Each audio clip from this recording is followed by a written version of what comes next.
Hello guys, a very good morning to all of you. स्वागत है आप सभी का ऑनलाइन स्टडी एकेडमी में।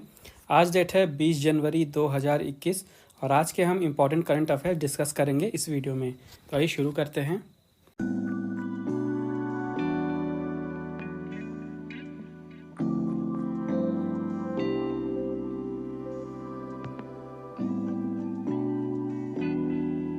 तो आज की पहली न्यूज़ है, national disaster response force celebrated it's 16th raising day on 18th जनवरी। राष्ट्रीय आपदा प्रतिक्रिया बल ने 18 जनवरी को अपना 16वां स्थापना दिवस मनाया है।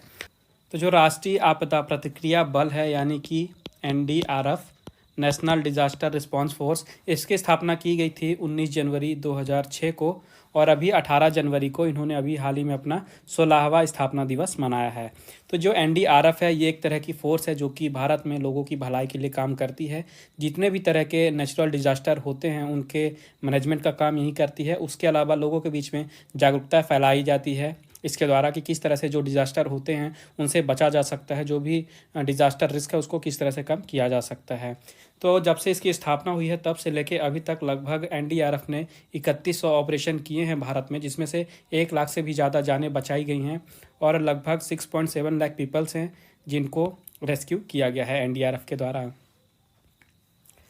नेक्स्ट अपडेट है 24th national youth festival held virtually from 12th to 16th जनवरी 2021। 24वां राष्ट्रीय युवा महोत्सव 12 से 16 जनवरी 2021 तक आभासी रूप में आयोजित किया गया। तो अभी हाल ही में नेशनल यूथ फेस्टिवल जो है इसे ऑर्गेनाइज कराया गया था और इस साल इसका 24वां संस्करण था। ये ऑर्गेनाइज कराया गया था 12 से लेकर 16 जनवरी को और पूरी तरह से पेंडेमिक के कारण इस बार का जो ये फेस्टिवल था इसे वर्चुअली मोड में कंडक्ट कराया गया था। तो इसके लिए इस साल थीम रखी गई थी युवा उत्साह नए भारत का। ओके, थीम जरूर याद रखिएगा। और इसकी जो क्लोजिंग सेरेमनी थी यानी जब इसका जो फेस्टिवल था संपन्न हुआ तो वहाँ पे जो यूनियन मिनिस्टर हैं टेक्सटाइल और वुमेन एंड चाइल्ड डेवलपमेंट की श्रीमती स्मृति जुबिन ईरानी जी, इन्होंने उसको संबोधित किया और ये इवेंट हुआ था दिल्ली में। तो ये जो NYF है ये सेलिब्रेट किया जाता है हर साल भारत में। जो स्वामी विवेकानंद जी थे इनकी बर्थ एनिवर्सरी मनाई जाती है 12 जनवरी को। तो इन्हीं की याद में जो स्वामी विवेकानंद जी हैं इनकी याद में हर साल नेशनल यूथ फेस्टिवल ऑर्गेनाइज कराया जाता है। और ये जो NYF है इसका मेन एम ये है कि जो भारत के यूथ हैं, युवा हैं, उनको नेशनल इंटीग्रेशन के बारे में बताया जाए। उनके जो भी स्वामी विवेकानंद जी के थॉट थे तो उनके बारे में युवाओं को बताया जाए और उनको प्रोत्साहित किया जाए कि किस तरह से जो उनके आइडियाज़ थे और थॉट्स थे स्वामी विवेकानंद जी के, उनको भारत के युवा अपने जीवन में लागू कर सकते हैं और उनसे सीख ले सकते हैं। नेक्स्ट अपडेट है, Kerala governor Arif Mohammad Khan launches one school one IAS scheme. Kerala के राज्यपाल आरिफ मोहम्मद खान जी ने वन स्कूल वन IAS योजना शुरू की है। तो ये जो प्रोग्राम है one school one IAS scheme ये लॉन्च किया गया है केरला के गवर्नर आरिफ मोहम्मद खान जी के द्वारा। और इस प्रोग्राम का मेन एम है कि ऐसे स्टूडेंट जो कि इकोनॉमिकली काफ़ी ज़्यादा बैकवर्ड हैं यानी काफ़ी ज़्यादा गरीब परिवार से बिलोंग करते हैं लेकिन पढ़ाई लिखाई में वो काफ़ी ज़्यादा ब्रिलियंट है, काफ़ी ज़्यादा अच्छे हैं और सिविल सर्विसेज में अपना कैरियर बनाना चाहते हैं और सिविल सर्विसेज के साथ ही जो अदर कॉम्पिटिटिव एग्ज़ाम होते हैं वहाँ पे अपनी तैयारी करना चाहते हैं। तो इस प्रोग्राम के अंडर में ऐसे स्टूडेंट्स को फ्री में ट्रेनिंग प्रोवाइड कराई जाएगी और ये जो स्कीम है इसको पूरी तरह से स्पॉन्सर्स के द्वारा सपोर्ट किया जा रहा है, जिसमें अंदाज़ा लगाया जा रहा है कि लगभग 10,000 से भी ज़्यादा लड़के और लड़कियां जो है ये इनरोलमेंट करेंगे। और ये जो प्रोग्राम है इसके जो भी बेनिफिशरीज़ होंगे इसको सेलेक्ट किया जाएगा एक पैनल के द्वारा, जो कि जो भी अलग अलग एजुकेशनल इंस्टीट्यूशन हैं केरला के वहाँ के हेड होंगे। ओके, तो जो भी हेड होंगे इनकी एक कमेटी बनाई जाएगी, टीम बनाई जाएगी, एक पैनल बनाया जाएगा और यहीं बेनिफिशरीज़ यानी स्टूडेंट्स को सेलेक्ट करेंगे। बात करें केरला की तो यहाँ की कैपिटल है तिरुवनंतपुरम, चीफ मिनिस्टर हैं पिनराई विजयन और गवर्नर हैं आरिफ मोहम्मद खान। नेक्स्ट अपडेट है, Nitish Kumar inaugurated Bihar first bird festival Kalrav. Nitish Kumar ji ने बिहार के प्रथम पक्षी महोत्सव कलराव का उद्घाटन किया है। तो नीतीश कुमार जी बिहार के मुख्यमंत्री हैं और इन्होंने अभी हाल ही में बिहार का जो सबसे पहला स्टेट लेवल का बर्ड फेस्टिवल है कलराव इसको और उद्घाटन इनॉग्रेशन इन्होंने किया है। तो ये जो फेस्टिवल है ये ऑर्गेनाइज़ कराया गया 15 जनवरी से 17 जनवरी तक। और इसे ऑर्गेनाइज़ कहाँ पे कराया गया था? इसे ऑर्गेनाइज़ कराया गया था बिहार के जो जमुई डिस्ट्रिक्ट है वहाँ का नागी नटकी बर्ड सेंचुरी है, वहाँ पे इस इवेंट को ऑर्गेनाइज़ कराया गया था। और ये जो इवेंट है इसको ऑर्गेनाइज़ कराया गया था बिहार के environment forest and climate change department के द्वारा। और इस फेस्टिवल का मेन एम ये था कि जो भी बर्ड्स हैं बिहार में, खासकर कि जो प्रवासी पक्षी हैं, इनके बारे में लोगों के बीच में जागरूकता फैलाना। और इस इवेंट के दौरान जो चीफ मिनिस्टर हैं नीतीश कुमार जी, उन्होंने एक अवेयरनेस सेंटर का भी इनॉग्रेशन किया है। बात करें बिहार की तो चीफ मिनिस्टर हैं नीतीश कुमार, गवर्नर हैं फागू चौहान और कैपिटल है पटना। नेक्स्ट अपडेट है Harshvardhan chair the 148th session of WHO executive board. Harshvardhan ji ने विश्व स्वास्थ्य संगठन के कार्यकारी बोर्ड की 148वें सत्र की अध्यक्षता की है। तो हर्षवर्धन जी भारत के यूनियन मिनिस्टर हैं हेल्थ और फैमिली वेलफेयर के, और अभी इन्होंने हाल ही में डिजिटली रूप से जो WHO है यानी विश्व स्वास्थ्य संगठन, वहाँ के कार्यकारी बोर्ड की 148वें सत्र की मीटिंग थी, उसकी अध्यक्षता की है। तो ये जो सेशन है ये ऑर्गेनाइज कराया जाएगा 18 से लेकर 26 जनवरी 2021 तक। और ये मीटिंग एक तरह से प्लेटफॉर्म का काम करेगी जहाँ पे WHO के जितने भी मेंबर स्टेट हैं वो सभी एक प्लेटफॉर्म पे एकत्रित होंगे, आके जो भी विश्व भर में हेल्थ से रिलेटेड इश्यूज चल रहे हैं उसके बारे में डिस्कशन कर सकते हैं। और जो WHO है इन्होंने 2021 का जो वर्ष है इसको as the year of global solidarity and survival के रूप में घोषित किया है। और इसकी स्थापना हुई थी 1948 में। इसका हेडक्वार्टर है जिनीवा स्विट्जरलैंड में, और यहाँ के डायरेक्टर जनरल हैं टेड्रोस अधानम। नेक्स्ट अपडेट है Rajnath Singh has launch the Aero India 2021 mobile application. Rajnath Singh ji ने Aero India 21 mobile application launch किया है। तो एरो इंडिया आपको पता होगा एक तरह का एयर शो है जहाँ पे अलग अलग तरह के इवेंट्स, शोज़ और एग्जीबिशन ऑर्गेनाइज कराए जाते हैं बेंगलोर में। और ये एक तरह का बाई एनियल शो है, यानी कि हर 2 साल में ये एक बार होता है, और 2021 में ये शो होने वाला है। तो इसी के रिलेटेड ये ऐप एरो इंडिया 21 लॉन्च की गई है डिफेंस मिनिस्टर राजनाथ सिंह जी के द्वारा। तो जो भी यहाँ पे अटेंड करने वाले हैं इस इवेंट को और जो भी वहाँ पे एग्जीबिशन लगाएंगे, उसके अलावा जो मीडिया हैं, इनके सपोर्ट के लिए ये एप्लीकेशन लॉन्च की गई है। इनके जो भी इश्यूज़ होंगे उनको रिजॉल्व करने के लिए एप्लीकेशन काम करेगा। तो ये जो एरो इंडिया शो है एक्चुअली में ये ऑर्गेनाइज कराया जाता है डिफेंस एग्जीबिशन ऑर्गेनाइजेशन के द्वारा, जो कि मिनिस्ट्री ऑफ डिफेंस के अंदर में ऑपरेट करता है। और जो एरो इंडिया है इस साल होने वाला है, इसके लिए थीम भी रखी गई है। थीम है run away to a billion opportunities. Okay, theme जरूर याद रखिएगा। इसके अलावा जो सबसे पहली बार एरो इंडिया शो ऑर्गेनाइज कराया गया था ये हुआ था 1996 में। नेक्स्ट अपडेट है खेलो India Zanskar winter sport and youth festival 2021 begins in Ladakh. Khelo India Zanskar शीतकालीन खेल और युवा उत्सव 2021 लद्दाख में शुरू हुआ। तो ये जो जंस्कार है ये एक एरिया है, एक टेरिटरी है जो कि लद्दाख के अंडर में है, और अभी हाल ही में लद्दाख में ही खेलो इंडिया जंस्कार विंटर स्पोर्ट और यूथ फेस्टिवल 2021 जो है शुरू हुआ है, लद्दाख में है। तो ये जो इवेंट है ये 18 जनवरी से शुरू हो चुका है, और ये जो इवेंट है ये 13 दिनों तक चलेगा। इसका मेन एम है कि जो लद्दाख की टेरिटरी है वहाँ पे जो भी एडवेंचर और नेचर से रिलेटेड स्पोर्ट्स हैं उनको बढ़ावा देना और ज़्यादा से ज़्यादा टूरिस्ट को अपनी ओर आकर्षित करना। उसके अलावा जो भी वहाँ के लोकल यूथ हैं उनके अंदर स्किल डेवलप करना, ताकि वो विंटर स्पोर्ट्स में अपने स्किल को और बढ़ाएं और आगे चल के भारत को रिप्रेजेंट करें विंटर स्पोर्ट्स में। तो अलग अलग तरह की एक्टिविटीज़ कराई जाएंगी अगले आने वाले 13 दिनों में, जिससे टूरिज़्म को प्रमोट किया जाएगा। और जब टूरिज़्म को प्रमोट होगा तो जाहिर सी बात है वहाँ की जो इकोनॉमिक एक्टिविटीज़ हैं वो भी ज़्यादा बढ़ेंगी। बात करें लद्दाख की तो इसको यूनियन टेरिटरी का स्टेटस मिला था 31 नवंबर 2019 को। यहाँ के लेफ्टिनेंट गवर्नर हैं राधा कृष्णा माथुर, और कैपिटल है लेह और कारगिल, दोनों जॉइंटली रूप से। नेक्स्ट अपडेट है CRPF gets 21 DRDO developed bike ambulances Rakshita. CRPF को DRDO द्वारा विकसित 21 रक्षिता नामक बाइक एम्बुलेंस मिली हैं। तो आपको पता है CRPF यानी कि सेंट्रल रिजर्व पुलिस फोर्स जो है अलग अलग एरियाज़ में काम करती है, और कई बार ऐसा होता है कि कुछ एरियाज़ ऐसे होते हैं काफ़ी ज़्यादा इंटेंस होते हैं, वहाँ की जो रोड होती हैं काफ़ी ज़्यादा नैरो होती हैं, काफ़ी सकरी गलियाँ होती हैं, और कुछ ऐसे नक्सल एरियाज़ जहाँ पे जो नॉर्मल एम्बुलेंस है वो आसानी से नहीं जा सकती है, काफ़ी ज़्यादा डिले हो जाता है। और जब डिले हो जाता है तो जो वहाँ पे मेडिकल असिस्टेंस है वो लेट पहुँचता है, और जो भी वहाँ पे पेशेंट होते हैं उनकी सिचुएशन और भी ज़्यादा क्रिटिकल हो जाती है।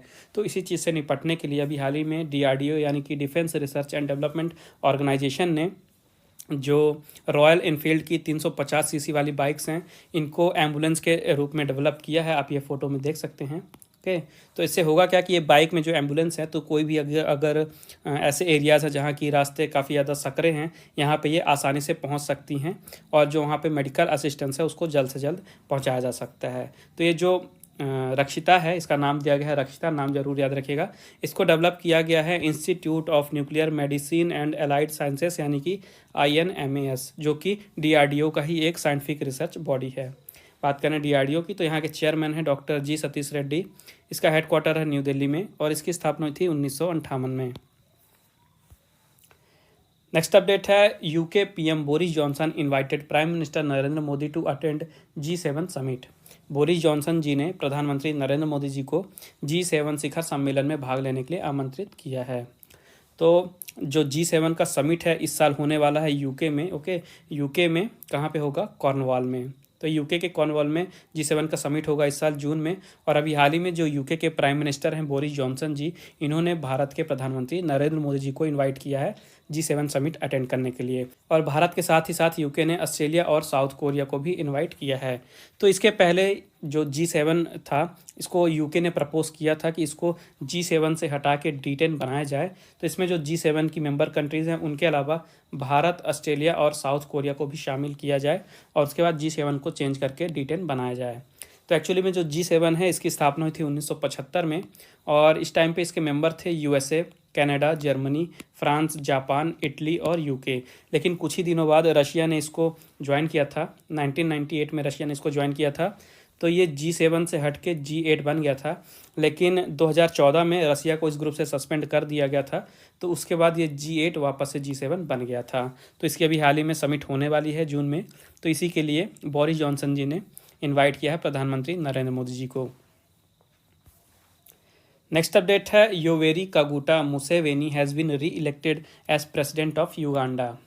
योवेरी कागुटा मुसेवेनी को युगांडा के राष्ट्रपति के रूप में फिर से चुना गया है। तो ये हैं योवेरी कागुटा मुसेवेनी, और ये पहले से ही युगांडा के प्रेसिडेंट थे, और अभी हाल ही में प्रेसिडेंशियल इलेक्शन हुए युगांडा में, और इनकी पार्टी ने फिर से जीत दर्ज की, और ये 6वीं बार, ओके याद रखिएगा, 6वीं बार युगांडा के फिर से राष्ट्रपति बने हैं। और जो युगांडा है वहाँ के ये लॉन्गेस्ट सर्विंग प्रेसिडेंट बन गए हैं। ओके, एक्चुअली में सबसे पहली बार ये 29 जनवरी 1986 को प्रेसिडेंट चुने गए थे, तब से लेके अभी तक यहीं प्रेसिडेंट हैं। बात करें युगांडा की, तो यहाँ की कैपिटल है कंपाला, प्राइम मिनिस्टर हैं रुहाकाना रुगुंडा, और करेंसी है युगांडन शिलिंग, और प्रेसिडेंट बन गए हैं Yoweri Kaguta Museveni. Next update है, Carolina Marin and Viktor Axelsen won the Yonex Thailand Open badminton tournament 2021। Carolina Marin और विक्टोर एक्सेल्सन ने 2021 का Yonex Thailand Open badminton tournament जीता। तो ये जो टूर्नामेंट है योनेक्स थाईलैंड ओपन बैडमिंटन, ये 12 जनवरी से 17 जनवरी तक ऑर्गेनाइज कराया गया इसे, और इस साल का ये पहला बैडमिंटन टूर्नामेंट था जिसे BWF यानी कि बैडमिंटन वर्ल्ड फेडरेशन के द्वारा ऑर्गेनाइज कराया गया था। और अभी हाल ही में यहाँ पे मेंस कैटेगरी में बात करें तो मेंस सिंगल कैटेगरी में डेनमार्क के विक्टोर एक्सेल्सन ने जीत दर्ज की, और वुमेन सिंगल कैटेगरी में बात करें तो स्पेन की कैरोलिना मैरिन ने जीत दर्ज की है। तो जो BWF है यानी बैडमिंटन वर्ल्ड फेडरेशन, ये पूरे विश्व भर में रेगुलेटिंग बॉडी है बैडमिंटन की, जो कि बैडमिंटन के टूर्नामेंट ऑर्गेनाइज करती है, और इससे रिलेटेड जो भी पॉलिसीज़ है ये सब यहीं बनाती है। इसका हेडक्वार्टर है मलेशिया के कुआलालंपुर में, और यहाँ के प्रेसिडेंट हैं Paul Eric Hoyer Larsen. Next update है, Manish Kumar becomes first person to receive कोविड-19 vaccine in India. Manish Kumar Bharat में कोविड-19 वैक्सीन प्राप्त करने वाले पहले व्यक्ति बने। तो ये हैं मनीष कुमार, और ये एक्चुअली में जो दिल्ली में एम्स है वहाँ पे सैनिटेशन वर्कर हैं, और इनको कोविड-19 की वैक्सीन दी गई है, और ये भारत के पहले व्यक्ति बन गए हैं जिनको कोविड-19 की वैक्सीन दी गई है।